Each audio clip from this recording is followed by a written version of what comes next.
कि भारत की न्याय पद्धति का नाश हो जाएगा तो भारतीय समाज टूट जाएगा।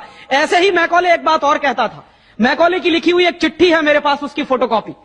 लंदन में एक लाइब्रेरी है, उसका नाम है इंडिया ऑफिस लाइब्रेरी। वहां से मैंने निकलवाई है।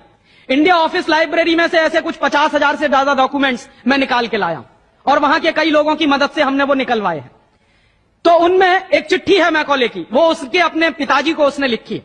जब वो यहां ऑफिसर बन के आया है तो मैकॉले क्या लिख रहा है कि भारतीय समाज को अगर बर्बाद करना है तो भारतीय न्याय पद्धति बर्बाद करो। तो वो करने के लिए उसने आईपीसी बना दिया, सीआरपीसी बना दिया, सीपीसी बना दिया और बर्बाद हुई।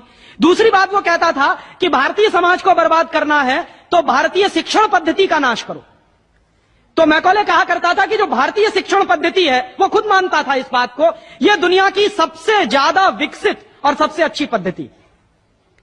क्या होता था, यहां गुरुकुल चलते थे, गुरुकुलों में विद्यार्थी पढ़ते थे और विद्यार्थी 20 साल तक, 25 साल तक ब्रह्मचर्य का पालन करते हुए शिक्षा ग्रहण करते थे, संस्कार मिलते थे और वो संस्कार लेकर समाज में जाते थे। उन्हीं संस्कारों से संस्कृति बनती थी और वही संस्कृति भारतीय संस्कृति कहलाती थी।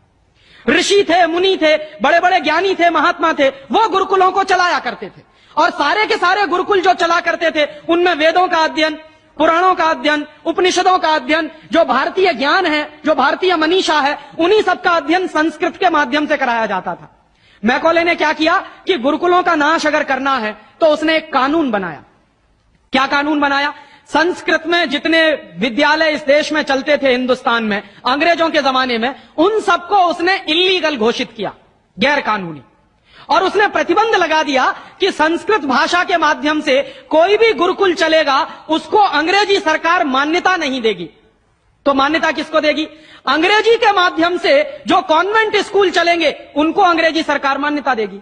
और उसके लिए बाकायदा उसने कानून बनाया। उस कानून का नाम है इंडियन एजुकेशन एक्ट। और यह इंडियन एजुकेशन एक्ट लागू हुआ 1858 में, आज से लगभग 140 साल पहले।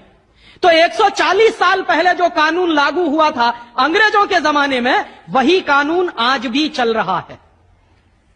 उस कानून के आधार पर मैकॉले ने क्या किया? संस्कृत के माध्यम से चलने वाले गुरुकुलों को बर्बाद कर दिया, कानून बना के उनको बंद करा दिया।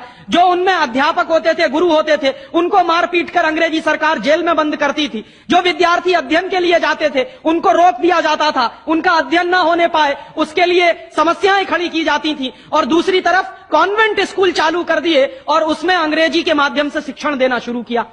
एक दिन उसने अपने बाप को चिट्ठी लिखी और इस चिट्ठी में उसने ये लिखा कि मैंने हिंदुस्तान में एक ऐसी शिक्षण पद्धति पैदा कर दी है जिसमें अगर हिंदुस्तानी विद्यार्थी पढ़ेंगे तो पढ़कर निकलने के बाद वो शरीर से हिंदुस्तानी होंगे, दिमाग से सब अंग्रेज हो जाएंगे।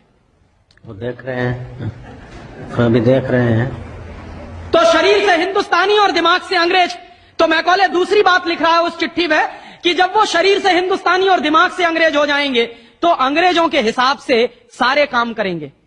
और वो विद्यार्थी जब कॉन्वेंट स्कूल में से निकलेंगे तो सबसे ज्यादा गालियां भारतीय संस्कृति को देंगे, सबसे ज्यादा गालियां अपने मां बाप को देंगे। कैसे? मॉम और डैड कह के।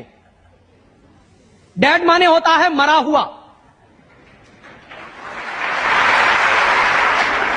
और मम्मी माने होता है शव। इजिप्ट में आप जाइए, मिस्र एक देश है, वहां पे ममीज कहा जाता है किसको? मरे हुए आदमी के शव को। तो हमारी मां हो गई मम्मी और पिताजी हो गए डैड। आया कहां से ये? मैकॉले ने डाल दिया हमारे दिमाग में।